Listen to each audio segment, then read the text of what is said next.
د کائناتو کې په هر یو تبدیلی کې سړی سوچ کې دا پورا سبق دی.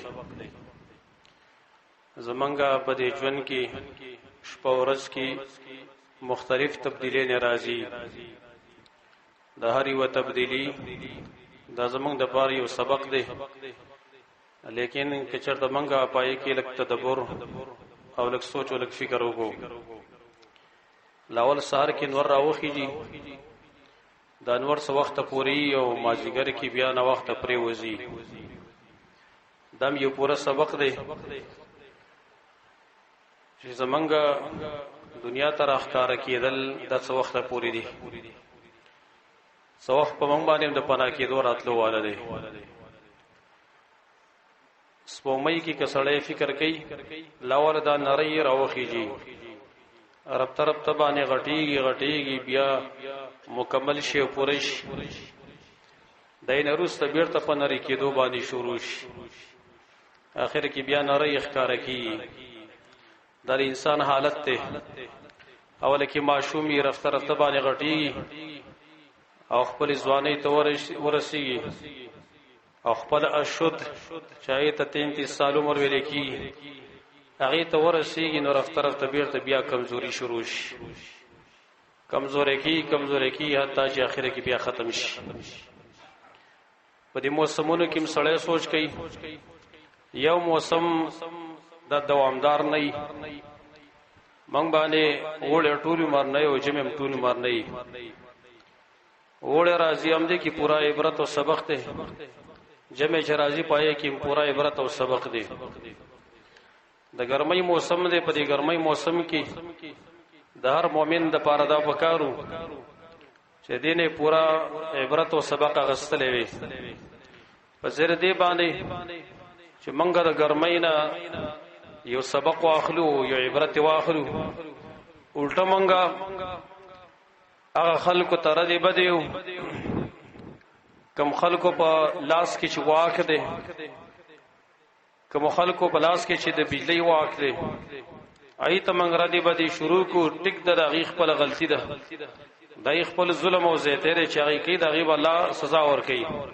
که ظلم یې کړی. لیکن بنیاد هغه زمونږ د پاره د دین عبرت اصلي او تدبر کولی. لک سات د پاره بجلی بند شي، ما باندې خولیر سٹارټ شي،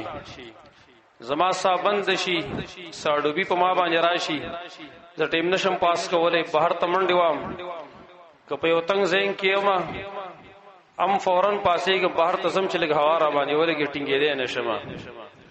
زمارونو دا معمولی ګرمي ده او معمولی تکلیف دی. د دې نرس روستا زمونږ چې کمبل جون شروع کی نو پای کی د دې نه ګرمي ډېره سیوا ده. دا ګرمۍ چا فکر نه کړي چې با ګرمۍ کې بس برداشت کولې شم کنه بشم کولې. زمارونو د دې موقع په مناسبت باندې نن پدې خطبه کې منګه د آخرت احوال لسی مختصر شان ته بیانو چې لږ څه احساس او لږ څه درد پر ځنه کې پیدا شي. او دا احساس هم په دې وجه باندې وکړو چې زه ګورم بلکې تاسو ټول به ګورئ چې د رمضان د تیرېدو نه وروسته زمونږ په عام جمعتونو باندې په منځونو کې درس کې ذکر او تلاوت کې ډېر زیات کمی محسوس شوی دی، ښه پورا اثر پرېوتی دی. او په څه وجه باندې؟ په دې وجه باندې چې ګرمي ده، شپې لنډې دي، خوب نه پوره کېږي. دای په وجه باندې د دین کار موږ پرېښودو. حال دا دی چې زموږ دې خبرې ته فکر نه ځي، د دې نه بله غټه ګرمي هم باندې را روانه ده. منافقان چې منافقان به جهاد میدان ته راتله، په دې وجه باندې چې خلکو ته به ویل لا تنفروا فی الحر. غزوه تبوک کې منافقان چې نه خلکو ته دعوت ورکاو لا تنفروا فی الحر، ګرمۍ په موسم کې د ګرمۍ په دې وخت کې jihad ته موزي. الله رب العالمین دا جواب کوي قل نار جهنم اشد حرا. نن دار دنیا لک سات لګرمي ده، لیکن د دې په بدل کې د آخرت اور ډیر زیات ګرم دی. ګوري قل نار جهنم اشد حرا، دا منافقانو د خبرو جواب وو. منګم نن د ګرمۍ په وجه باندې د بېخوبۍ په وجه باندې سحر منځ کې زمون مسجد خالی، بیګا کې مسجد خالی، درس کې مسجد خالی، قرآن ته صرف یو څو کسان ناشتي. دای په مناسبت باندې ما وختل دا چې کېدې شي ځان لم فایده موږ لراکلی شي، ملګرو لم فایده ورکلی شي چې لږ دغه سخت هم ځان ته مخې ته کو، چې دا سخت موږ مخې ته کو، لږ دا سخت او برداشت کولی شي. بیا دا هم یاد لرئ کم سړی د دنیا کې سخت او تکلیف تیر کې د الله د دین د پاره، د الله د رضا د پاره، نو د آخرت سخت به ته بیا آسان وي. آخرت کې بیا هغه ته سور ملاوي، هغه ته بیا راحت ملاوي. الله رب العالمین فرمایي اول نمبر کې یا ایها الناس اتقوا ربکم، اے خلق ویریږئ د خپل ربنا، ان زلزله الساعه شیء عظیم، یقینا زلزله د قیامت یو غټ شی دی چې الله وته غټ شی وي، د هغې څوک اندازم نشي لګولی. د الله عظیم ذات دی، دا خبرې عظیم دي. ان زلزله الساعه شیء عظیم، د قیامت زلزله ګوره ډیره سخته ده. یوم ترونها تذهل كل مرضعه عما ارضعت، په ورځ چې کله تاسو د قیامت وینئ هر یوه تی ورکوونکې زنانه دا به د هغه بچي نه غافله شي چې کوم له دې تی ورکاو. وتضع كل ذات حمل حملها، او هر یو خاوند د حمل د ډېر سختې د وجې خپل حمل به گزار کی. وتر الناس سکارا، خلق به ته ویني چې ټول به نشه نشي. وما هم بسکارا ولكن عذاب الله شدید، دا خلق حقیقت کې نشه نه دی، لیکن د رب العالمین عذاب ډېر زیات سخت دی. د هغې د وجې نه خلکو دماغ یې خراب کړي دي. زمانو دا حالات مخې ته موږ ته روان دی. دا زما د رب وینا ده، دا د عام یو کس وینا نه ده، که څوک مني او که نه مني دا د انور په شان ته روښانه ده، بلکل راتلو واله ده. بلکې ورځ قیامت باندې الله رب العالمین داسې حالات جوړوي. حدیث صحیح کې راغلی، امام بخاری او امام مسلم نقل کړي، یقبض الله الارض یوم القیامة ویطوی السماء بیمینه، الله رب العالمین به د ځمکه راونغاړي او اسمان به په د خپل ښی لاس کې راونغاړي. ثم یقول انا الملک این ملوک الارض، بیا به وایي چې زه بادشاه یم، هغه د ځمکې بادشاهان چېرته دي. او بل روایت کې راځي الله به وایي این المتکبرون این الجبارون، او متکبرین خلق جبارین خلق چرته دی وسره مخې ته شي. زمارونو بیا زمونږ چې الله ته پیشیم کېږي نو په هغه حالات باندې به کېږي چې په کوم حالات باندې موږ وفات شي. حدیث مسلم کې راغلی، نبی صلی الله علیه وسلم فرمایي یبعث کل عبد علی ما مات علیه، هر یو بنده چې الله ته پیش کېږي په ورځ د قیامت په هغه حالات کې چې په کوم حالات کې د هغه نه ساه ختلې ده. دا حالات موږ ته را روان دي. در قرآن کریم کې الله رب العالمین فرمایلی دي یوم تبدل الارض غیر الارض والسماوات وبرزوا لله الواحد القهار، پاور چې ځمکه وبدل شي بغیر د ځمکې نه، او اسمانونه هم بدل شي، خلق په یو صفا میدان باندې الله رب العالمین ته ودرېږي. په صفا میدان باندې با الله رب العالمین ته ودرېږي. وبرزوا لله الواحد القهار، ټول به الله ته بڑا باندې ودرېږي. یهودی راغی نبی صلی الله علیه وسلم ته وی و یا رسول الله یا محمد، قرآن کې چې الله وی چې یوم تبدل الارض غیر الارض، زمکه و بدل شي بغیر د زمکې نه، اسمانونه هم بدل شي.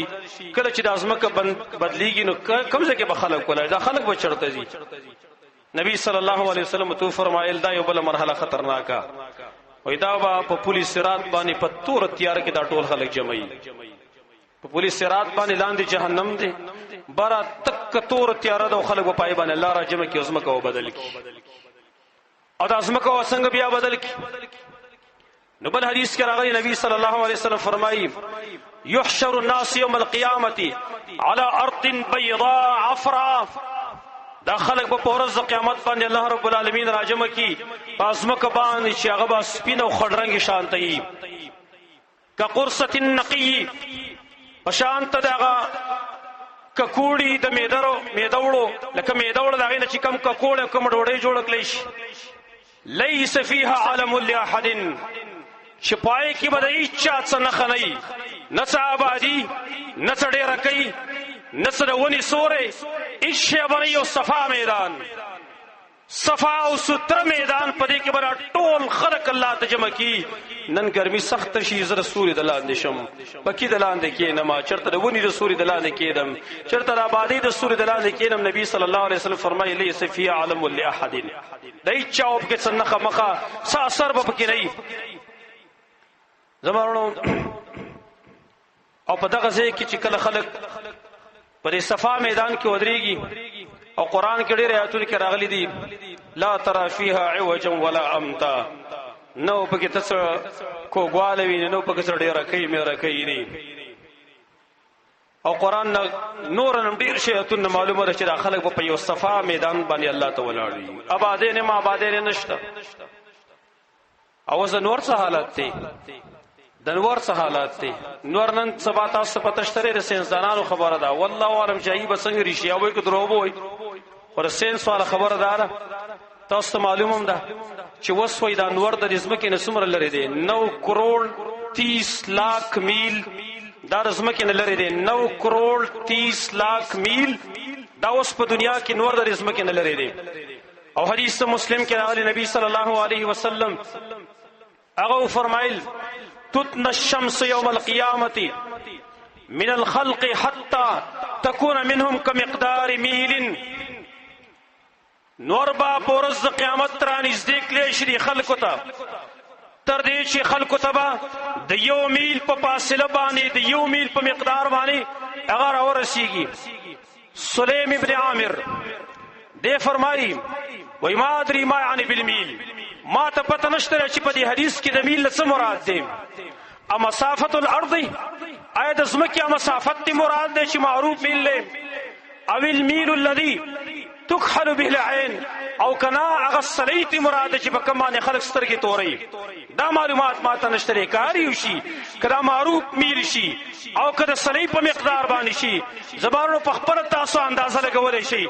چرت 9 کروڑ 30 لاکھ میل چرت یو میل او 9 کروڑ 30 لاکھ میل نور لري دي لیکن زره جون جولای په میاش کې زپکی تر شم ټینګی دی چې به بيدیم لاړ شي او بیا خاص کر په خاریو کې نو په ما باندې ساړي به راځي زمانو کم یو مؤمن دا فکر کړی دی چې نن د جون جولای په میاش کې خاریه کې زپدي وخت کې نشم ټینګی دل او زما سات بنديږي زبد یو میل فاصله په نور کې څنګه برداشت وکملتا او بیا هم دا سره چې خلک کم دي اولین او آخرین ټول راجم شوی جقه جوقه جوړه ده او بیا نبی صلی الله علیه وسلم فرمایي فیکون الناس على قدر اعمالهم فی العرق خلق بیا په مقدار د خپل عملون باندې په خلو کې ډوب دي نن د پکې د لاندې زمانه خلیزي وره په مقدار د خپل اعمال برغي په خلو کې ډوبي فمنهم من يكون الى كعبه څوک پر پړکو پورې په خلو کې ډوب ولاړی ومنهم من يكون الى ركبتيه څوک پر زنګرونو پورې ولاړی ومنهم من يكون الى حقويه څوک پر دې بډو پورې په خلو کې ډوب ولاړی ومنهم من يلجمه العرق او بعض خلک پي چې دا خولې به دی وښکو تر رسیدلی او دا سیبې لکه چې واګي ورته ارتلې دي واګو په شانته دی خولې ته به اړم شي وي او نبی صلی الله علیه وسلم وی اشاره الی فی دی خپل خولې ته اشاره وکړه دیزي پورې په خولو کې ډب سره ولاړوي یو روایت د بخاری کې راغلی دی او د مسلم کې ان العرق يوم القيامه لا يذهب في الارض 70 باعا دو انسان نو په ورځ د قیامت د محشر په میدان کې خولت دومره زیات لاړ شي دومره زیاته چې او یا وازي د تواز ویل کیدای دا دولې شدا دته او یا وازي دومره با دا خول لاندې لاړ شي دومره به سړي د خولزي بیا لاندې زمکه چې کم دنو اخو مړ شو او یا غزا یا دوا یا او یا وازي دا لاندې زمکه لم تشو بیا خول لاندې نور رجزب کی په خپل باندې بر سر ته براخیږي بیا او بیا نبی صلی الله علیه وسلم فرمایل چې خله برسیږي د چا خلیتا او د چا وګونو ته او بل روایت کې د بخاری کې دا سره غلي دي یوم یقوم الناس لرب العالمین پکم ورځ چې خلق رب العالمین ته ودرېږي نو نبی صلی الله علیه وسلم فرمایي یوم یقوم احدهم فی رشحه الى انصاف اذنیه دا ورځ دوی چې سړی به پکې په خلو کې د غوګونو پورې ډوب ولاړی د غوګونو پورې یو روایت کې دا هم راغلی دی زبارونو بیا نفس خدا هغه واز تللنی بلکې بربند وتری دلی یو سړی نه خولې روان دي لیکن بیا بربندم ولاړلې نبی صلی الله علیه وسلم هغه فرمایلی او پیری انکم تحشرون یوم القیامة حفاة عراة غرلا، تاسو به خلق جمع کیږي الله رب العالمین ته حفاة خپیاب لخپی به وي، عراة بربند به وي، غرلا ناسنت به وي. تاسو بخپل الله ته پیش کېدلی شي. اول تن چې هغه ته کپڑے اغوستل کیږي هغه ابراهیم علیه السلام. عائشہ صدیقہ رضی اللہ عنہا عرض کہ یا رسول اللہ الرجال والنساء، سړی او ښځې ټول به د قشان بربند ولاړي. نبی صلی الله علیه وسلم ته فرمایا عائشہ تو الامر اشد من ان ينظر بعضهم الى بعض. عائشہ خبر ډیره سخت ده دینه چې څوک دی بل ته وګوري غني. نیوازی په نور کې ودرېدل لري بلکې خپیاب لخپیاو سرتور سر بربند به ولاړي هلته سړی. وس په دې حالات کې رسول دین ورته ودرېږي کنه هلته اصلي کمیس سوکو باسي ورته وشي ودرېږي اصلي کمیس سوکو باسي نور دی لا پرتوک دی اغوسته خیر دی اصلي کمیس سوکو باسي دین ورته دی وګنټه ودرېږي زمارونو ګنټي نه دی 50,000 سال 50,000 کال دی 50,000 کال ځان ته سوي زمارونو یو خو یاد ده چې مونږ انکار وکړ قیامت چې قیامت نشته دی او که انکار نه کوو نو ولې دغه حالات زمونږ نه هېر دي ولې انسانو دا کړی دی زمانو که مونږ یې منو او که نه منو دا حالات باندې را روان دي زمانو. او بیا وګورئ د چا ژوند هلته ډېر سخت دی د چا ژوند ډېر سخت دی په قیامت کې بیا د محشر میدان کې الله فرمایي ومن اعرض عن ذکري فإن له معیشة ضنکا ونحشره یوم القیامة اعما. چا چې زما د ذکر نه اعراض کړی زما د کتاب نه اعراض کړی دی دا به تنګ ژوندي موږ به قیامت کې د محشر میدان کې ړوند راپاسو. قال رب لما حشرتني اعما، یا الله ولې دې ړوند راپاسولم وقد كنت بصيرا، زه خو بنا وم ما خو هر څه لیدل. الله وتوي كذلك اتتك آياتي كذلك اتتك آياتنا فنسيتها وكذلك اليوم تنسى. دغه شان ته زما آیاتونه راغلي زما قران راغلی تا یې رکړی ته تم نن یې رکلیش نظر سار جمع دې لپاره پرېدم چې ګرمي ده زما بی خوبی ده زه قران ته بری وجه نه کړم چې بی خوبی ده ګرمي ده الته زمانو ته خو لکه بی خوبی ده چرته یو غنټه 2 غنټې خو بی خوبی بس وکم لیکن قیامت بی خوبی دا غي سه امتحان ده معلومه دای خو به سه امتحان نه معلومه سړی په سخت کې به دومره یو حدیث کې راغلی دی چې جهنميان به دومره ډیر وجاړي چې وای کدا غي په اوخ کو کې کیشته روانه کړي شنو هم روانه شي او اوخ کې وخت کې شنو په اخره کې و بیا ویني را روان شي د سترګونه دغه سخت مان ولې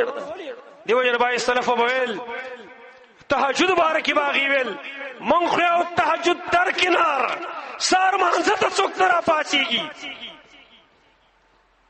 سار مانزه کې چوري په حساب یو څو کسان ولاړی ټول شپه به میشت شوګیر کړي د کرکټ پیټ به شپه شوګیر کړي سار به سما د الله مسجد او الله کور دا به خالی پروتي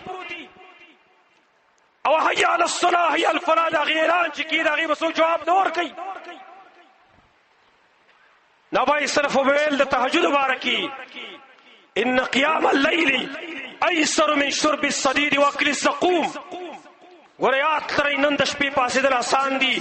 د دې چې په جهنم کې به سړی ویني زوی د زخمیان واغس کی او زقوم ورته به خوري دا غیر نن د شپې پاسې د الله تعالی آسان دي وره د مارونو نن دا لګه سخته به تیر کو لګه سخته ان شاء الله التو بیا الله متصور راکی نو په خپل باندې اندازه ولګوي سمارلو چې نن دا لګه شانته ګرمي ده مونږ کمزوري خلک یو واقعي د دعاګانې به کو د الله نه چې الله بارونو کې ومانه لیکن مقصود عبرت قصدلی چې مونږ یې عبرت والو. نبی صلی الله علیه وسلم بیا فرمایلی دي یو حدیث کې راغلی امام احمد مسند کې نقل کړی نبی صلی الله علیه وسلم شام طرف ته اشاره وکړه شام طرف ته ول هاونا تحشرون هاونا تحشرون هاونا تحشرون دې طرف ته تاسو را جمع کېدل شي ځکه شام زمکدار محشر میدان دی او څنګه را جمع کی رکبانن ومشاتن وعلى وجوهکم څوک په سورلو باندې سواري څوک په پیاده رواني محشر میدان ته څوک په مخ باندې رواني په مخونو باندې رواني تأتون یوم القیامت علی افواهکم الفدام. تاسو با الله ته پیش کېدلی شي ورځ د قیامت باندې ستاسو خولې به بندې وي، خولې به بندې وي د خلکو.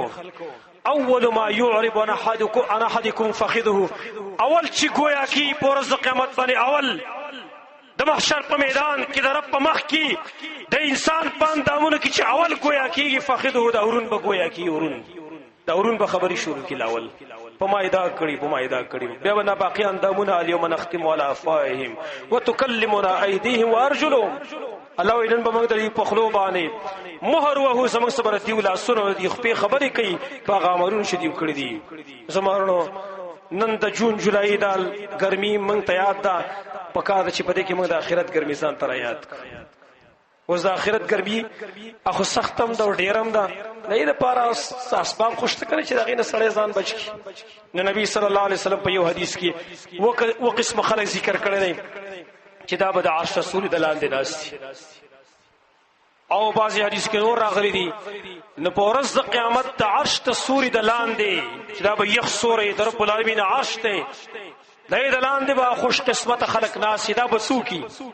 دا خوش قسمت خلق په ورځ د قیامت باندې چې د عرش سوري د لاندې ناس او دغه ګرمۍ نه بچي دا بسوکی. ان شاء الله تعالی د دې بیان به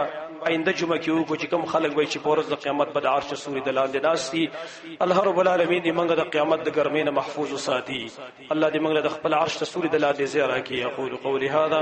واستغفر الله لي ولكم ولسائر المسلمين.